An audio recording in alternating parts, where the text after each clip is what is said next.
నమస్తే తెలంగాణ రాష్ట్ర ప్రభుత్వము నిరుద్యోగులకు తీపి కబుర్ను ఒక శుభవార్తను చెప్పిందనుకోవచ్చు. ఎన్నో రోజుల నుంచి ధర్నాలు దీక్షలు సచివాలయం ముట్టడి చేసినటువంటి నిరుద్యోగులకు తెలంగాణ రాష్ట్ర ప్రభుత్వము ఒక శుభవార్త చెప్పింది. గ్రూప్ 2 గ్రూప్ 3కి సంబంధించి వాయిదా పడుతున్నట్టు కూడా అఫీషియల్గా అనౌన్స్మెంట్ అయితే చేసింది. సో ఎన్నో రోజుల నుంచి మనం చూస్తూ ఉన్నాము, నిత్యం నిరుద్యోగులు ఎక్కడికక్కడ ముట్టడులు, ఎక్కడికక్కడ ప్రభుత్వ మంత్రులు కావచ్చు, ఇక ఎమ్మెల్యేలని ముఖ్యమంత్రి రేవంత్ రెడ్డి గారికి వినతి పత్రాలు అందించినటువంటి పరిస్థితి మనం చూస్తున్నాం. సో ఎటకేలకు వాళ్ళ వినతిను వాళ్ళ చర్చలను అని కూడా సఫలమైనటువంటి పరిస్థితి. సో నిన్న మొన్న కూడా 2 దఫాల నిరుద్యోగులతో రాష్ట్ర ప్రభుత్వం ఎంపీ చామల కిరణ్ కుమార్ రెడ్డి కావచ్చు, అదేవిధంగా ఎమ్మెల్సీ బల్మూర్ వెంకట్ కావచ్చు, ఇతర కాంగ్రెస్ పార్టీ నాయకులు కూడా చర్చలు జరిపారు. ఆ చర్చలన్నీ కూడా ఏదైతే సానుకూలంగా రాష్ట్ర ప్రభుత్వం స్పందిస్తూ గ్రూప్ 2 గ్రూప్కి సంబంధించి వాయిదా వేస్తున్నట్టు తెలుస్తూ ఉంది. ఇక అఫీషియల్గా మనకు అనౌన్స్మెంట్ వచ్చింది. సో మాట్లాడదాం ఇదే అంశం మీద. ప్రస్తుతం మనతో పాటు గ్రంథాలయ చైర్మన్ రాష్ట్ర అధ్యక్షులైనటువంటి డాక్టర్ రియాజ్ గారు, గతంలో మీరు నిరుద్యోగుల పక్షాన బస్సు యాత్ర నిర్వహించారు, అదేవిధంగా నిరుద్యోగులతో ఏకం చేసి రాష్ట్రంలో కాంగ్రెస్ పార్టీని అధికారంలోకి తీసుకురావడానికి కీలక పాత్ర పోషించినటువంటి మీరు, సో నిరుద్యోగులు నిత్యం నిన్నమొన్నదాకా కూడా గ్రూప్ 2 గ్రూప్ 3 వాయిదా వేయాలంటూ డిమాండ్ తీసుకొచ్చారు. సో మొత్తం మీద రాష్ట్ర ప్రభుత్వం శుభవార్త చెప్పింది. సో మీరు ఏం చెప్పదలుచుకున్నారు విద్యార్థులకు? వాస్తవంగా ఇది సమిష్టి కృషి, సమిష్టి పోరాటం, సమిష్టిగా అర్థం చేసుకున్న ఫలితంగా దీన్ని చూడాలి. వాస్తవంగా విద్యార్థులకు సంబంధించిన పరీక్షల్లో అన్నిటికన్నా ప్రెస్టీజియస్ పరీక్ష గ్రూప్ 2నే. ఎందుకోసం అంటే దాదాపుగా 6 లక్షల మంది విద్యార్థులు రాస్తున్న ఏకైక పరీక్ష ఏదైతుందో అది గ్రూప్ 2 పరీక్ష. వాళ్ళ అభ్యర్థన ఏంటి? పరీక్షలన్నీ ఒకదాని వెంట ఒకటి రావడం వల్ల ప్రిపరేషన్కి టైం లేదనేది వాళ్ళు ప్రధానమైన డిమాండ్ చేశారు. అలాగే డిఎస్సి ఎగ్జామ్ అయిపోయిన 48 గంటలకే మళ్ళీ గ్రూప్ 2 ఎగ్జామ్ స్టార్ట్ అవుతూ ఉన్నది. కాబట్టి మనం ప్రెషర్ గురవుతున్నాం. కాబట్టి గ్రూప్ 2 ఎగ్జామ్ కనుక వాయిదా పడితే మాకు అంత రిలాక్స్గా రిలీఫ్గా మేము చదువుకోవడానికి అవకాశం ఉంటుందని వాళ్ళు డిమాండ్ చేశారు. దాని మీద గౌరవ ముఖ్యమంత్రి రేవంత్ రెడ్డి గారు సమీక్ష చేశారు. ఆ సమీక్ష సమావేశంలో మేమందరం ఉన్నాం.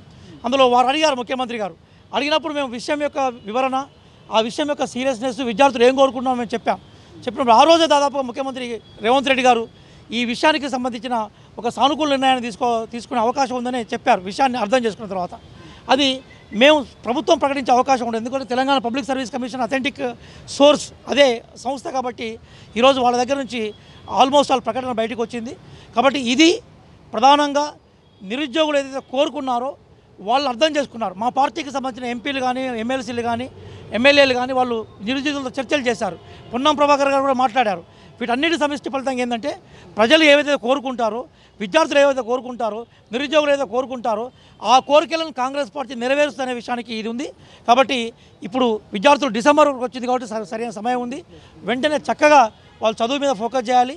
రేపు రాబోయే ఎగ్జామ్ గ్రూప్ 3 గ్రూప్ 2 దగ్గర ఉన్నాయి కాబట్టి రెండింటిలో కామన్ సిలబస్ ఉంది కాబట్టి ఆ 2 దగ్గర నిర్వహించడం వల్ల విద్యార్థులకు మేలు జరుగుతుంది. ప్రభుత్వం ఏదైతే అభ్యర్థన చేసిందో ఆ అభ్యర్థన మేరకు తెలంగాణ పబ్లిక్ సర్వీస్ కమిషన్ ఏదైతే నిర్ణయం తీసుకుందో ఇది హర్షించదగ్గది. మేమందరం కూడా వెల్కమ్ చేస్తున్నాం.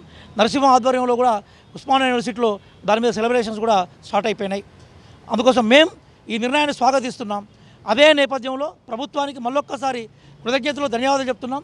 తెలంగాణ పబ్లిక్ సర్వీస్ కమిషన్ కూడా ప్రభుత్వ అభ్యర్థనను గౌరవించినందుకు వారికి కూడా మా వైపు నుంచి కృతజ్ఞతలు వ్యక్తం చేస్తున్నాం. రియాజ్ గారు, మొన్నటి వరకు ప్రభుత్వం మీద మీ మీద కూడా అనేక విమర్శలు వచ్చినాయి. అంటే కొంతమంది నిరుద్యోగుల ముసుగులో ఇంకొంతమంది విమర్శలు చేశారంటూ కూడా మీరే కామెంట్ చేశారు. అటువంటి వాళ్లకు ఈ వాయిదాతో మీరేం చెప్పదలుచుకున్నారు? అది ఖచ్చితంగా చెంపపెట్టది. ఎవరైతే మమ్మల్ని ట్రోలింగ్ చేశారో, జరగని సంఘటనలు జరిగినట్టుగా చెప్పారో, అసలు కంప్లీట్గా ప్రభుత్వం ఈ విషయాలను పట్టించుకోవట్లేదని ప్రచారం చేశారో, అసలు ప్రభుత్వానికి మొత్తం నిమ్మకు నీరెత్తినట్టుగా వివరించిన ప్రచారం చేశారో ఈరోజు ఈ నిర్ణయం వాళ్ళకి చెప్పబెట్టు. బాగా గుర్తుపెట్టుకోవాల్సింది ఏంటంటే democracy is a form of government where everybody has a share. అందరికీ భాగస్వామ్యం ఉన్న పక్షమే డెమోక్రసీ. ప్రధానంగా రాహుల్ గాంధీ గారి వాంఛ ఏంటి? పబ్లిక్ సెక్టర్ని సొంతం చేయాలి. ఎవరైతే ఉద్యోగాలు కోరుకుంటున్నారో వాళ్ళకి ఉద్యోగ నోటిఫికేషన్లు ఇవ్వాలని వారి వెలుగులోనే రేవంత్ రెడ్డి గారు నిర్ణయం తీసుకున్నారు. రేవంత్ రెడ్డి గారు చాలా క్లియర్ చెప్పారు, మేమేమి రిజిడ్గా మొత్తం డోర్స్ అన్ని ఓపెన్ టోటల్గా క్లోజ్ చేసి లేము. మేము మీ అభ్యర్థులు మాకు చెప్పండి. ఎమ్మెల్యేలు ఉన్నారు, ఎమ్మెల్సీలు ఉన్నారు, మంత్రులు ఉన్నారు, ఎంపీలు ఉన్నారు, వాళ్ళకి చెప్పండి, మేము వింటాం, మీ సమస్యలు పరిష్కరిస్తామన్నారు. కానీ ఇవేమీ కాకుండా ఈ నిరుద్యోగులను ముందర పెట్టి వాళ్ళ భుజాల మీద తుపాకులు పెట్టి కాల్చాలనుకున్నారు. టీఆర్ఎస్ ఏలియాస్ బీఆర్ఎస్ కానీ మిగతా నిరుద్యోగుల ముసుగులో ఉన్న తోడేళ్ళు కానీ నిరుద్యోగుల భుజాల మీద తుపాకులు పెట్టుకొని కాల్చాలనుకుంటే ఇప్పుడు అది మిస్ఫైర్ అయిపోయి వాళ్ళ మీదకి వెళ్ళిపోయింది. కొంచెం ప్రభుత్వం నిరుద్యోగుల బాధల్ని, నిరుద్యోగుల డిమాండ్లో ఉండే నిజాయితీని, అట్లాగే దాంట్లో ఉండే అర్థాన్ని గ్రహించింది కాబట్టి ఈరోజు ఈ నిర్ణయం తీసుకున్నది. నిజంగా ఈ నిర్ణయము ఒక ప్రజాస్వామ్య స్ఫూర్తికి, అట్లాగే కోరికలను తీర్చడానికే ప్రభుత్వాలు అనే ఒక నానుడు ఏదైతుందో దానికి నిదర్శనంగానే ఈరోజు కాంగ్రెస్ పార్టీ ఈరోజు ఈ నిర్ణయం తీసుకుంది. రేవంత్ రెడ్డి గారికి మళ్ళొకసారి ధన్యవాదాలు తెలియజేస్తాం. రియాజ్ గారు, ప్రధానంగా ఇటు గ్రూప్ 2 గ్రూప్ 3కి సంబంధించిన వాళ్ళకు న్యాయం చేస్తూనే డిఎస్సి వాళ్ళకు అన్యాయం చేసినటువంటి వాదన సోషల్ మీడియాలో వినిపిస్తున్నారు. దీనికి ఏం సమాధానం? ఒక్కటే అంశం చెప్తానండి, రాబోయే కాలంలో వెంటనే వచ్చే డిఎస్సీ దీనికి సమాధానం చెప్తుంటుంది. ఎస్ అగ్రి, మేము కాదనట్లేదు. డిఎస్సిలో 5 సంవత్సరాల నుంచి సీరియస్గా చదివే వాళ్ళు ఉన్నారు. దాదాపుగా 6-7 ఏళ్ళ నుంచి అసలు డిఎస్సీ లేదు. 5 ఏళ్ళ నుంచి 6 ఏళ్ళ నుంచి సీరియస్గా డిఎస్సీ చదివే వాళ్ళు ఉన్నారు. వాళ్ళే ఉన్నారు ఇది కనుక పోస్ట్పోన్ అయితే మేము మాకు సీరియస్నెస్ పోద్దని చెప్పారు. కొత్తగా టెట్ పాస్ అయిన వాళ్ళే ఉన్నారు, మాకు వెంటనే డిఎస్సీ పెడితే మేము రాయలే ఉన్నారు. కాబట్టి ఇప్పుడు ప్రభుత్వం ఏం చేసింది, బట్టి విక్రమార్క గారు స్వయంగా గాంధీ భవన్ వేదిక ప్రకటించారు కదా, సీరియస్గా జరిగే విద్యార్థులు, సీరియస్గా ప్రిపేర్ అయిన విద్యార్థులకు ఇప్పుడు డిఎస్సీ ఆన్సర్ చేస్తున్నది. ఎవరైతే మొన్ననే రీసెంట్గా పాస్ అయిన విద్యార్థులు ఎవరుతున్నారో వాళ్ళ కోసం మళ్ళొక డిఎస్సీ ఎదురు చూస్తున్నది. కాబట్టి వాళ్ళు అనుకున్న మెగా డిఎస్సీకి మేము రీచ్ అవుతున్నాం. మేము ఇప్పుడు 11,000 పైగా చీలుకు మేము పోస్టులు వేసాం. మళ్ళీ దాదాపుగా 5-6 వేల పైగా చీలుకు పోస్టులతో మళ్ళీ మేము రంగంలోకి వస్తున్నాం. కాబట్టి 2 పోస్టులు కలిస్తే వాళ్ళు కోరుకున్నట్టుగానే దాదాపుగా 15-16-17 వేలకు వెళ్ళిపోతూ ఉన్నది. కాబట్టి అనుకున్న మెగా డిఎస్సీని 2024 లోపునే మేము చేరుతూ ఉన్నాం. కాబట్టి నేను డిఎస్సీ విద్యార్థులకు అభ్యర్థించేది ఏంటంటే, టైం అందరికీ సమానంగానే ఉంది. ఎస్ అగ్రి, కొంత లేట్గా పాస్ అయిన విద్యార్థులకు కొంత ప్రిపరేషన్ టైం ఉండాలని కోరుకోవడం సమంజసమే కాదనట్లేదు. కానీ లక్షలాది మంది విద్యార్థులు ఆల్రెడీ ప్రిపేర్ అవుతున్నారు కదా. జస్ట్ హాల్ టికెట్లు పెట్టిన కొన్ని గంటల్లోనే 82% పైగా హాల్ టికెట్లను డౌన్లోడ్ చేసుకున్నారు కదా. ఈరోజు దాదాపు 90% మంది విద్యార్థులు పరీక్షలకు హాజరవుతున్నారు కదా. కాబట్టి నేనేమంటున్నానంటే, ఈ డిఎస్సికి కామాలే ఉంటాయి తప్ప ఫుల్ స్టాఫ్ ఉండవు. ఇప్పుడు ఇక్కడ డిఎస్సి పడ్డది, మళ్ళొక 2 నెలల్లో 3 నెలల్లో మళ్ళొక డిఎస్సి వస్తుంది. కాబట్టి దయచేసి అట్లా ప్రిపరేషన్ సమయం సరిపోలేదు అనుకునే విద్యార్థులకి ఎప్పటికీ నిత్యం ఎక్కడ కాళ్ళు ఉంటే అక్కడ డిఎస్సీలు వస్తాయి. ఇప్పటికైనా కూడా అందరికీ సమానమైన టైమే కాబట్టి ప్రిపరేషన్ మీద ఫోకస్ చేయాల్సిందిగా మేము కోరుతున్నాం.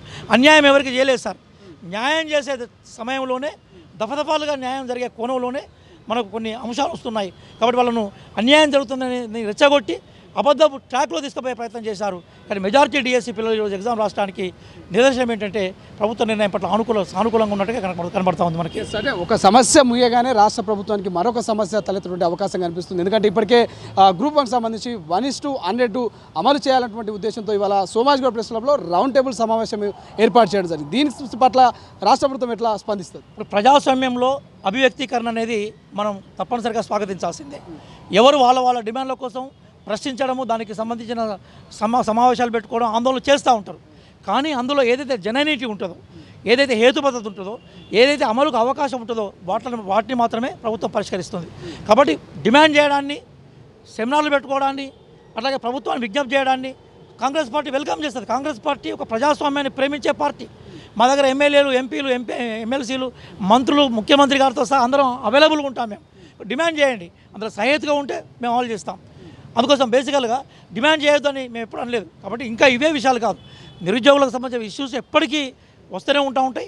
పరిష్కారం దిశగా ప్రభుత్వం ఎప్పుడు పనిచేస్తూనే ఉంటుంది. అందుకోసం కొన్ని సమస్యలకి కాలమే పరిష్కారం చెప్తూ ఉంటుంది. మళ్ళీ చెప్తున్నాను, మళ్ళీ ఎలక్షన్స్ పోయేసరికి ఈ రాష్ట్రంలో ఒక్క ఉద్యోగం కూడా ఖాళీగా ఉండదు. ప్రతి ప్రభుత్వ ఉద్యోగం నింపుతాం, అట్లాగే స్కిల్ యూనివర్సిటీని పెంచుతాం, అలాగే ప్రైవేట్ సెక్టార్ భాగస్వామ్యంతో కూడా ఉపాధి అవకాశాలు పెంచే ప్రయత్నాన్ని కాంగ్రెస్ పార్టీ చేస్తుంది.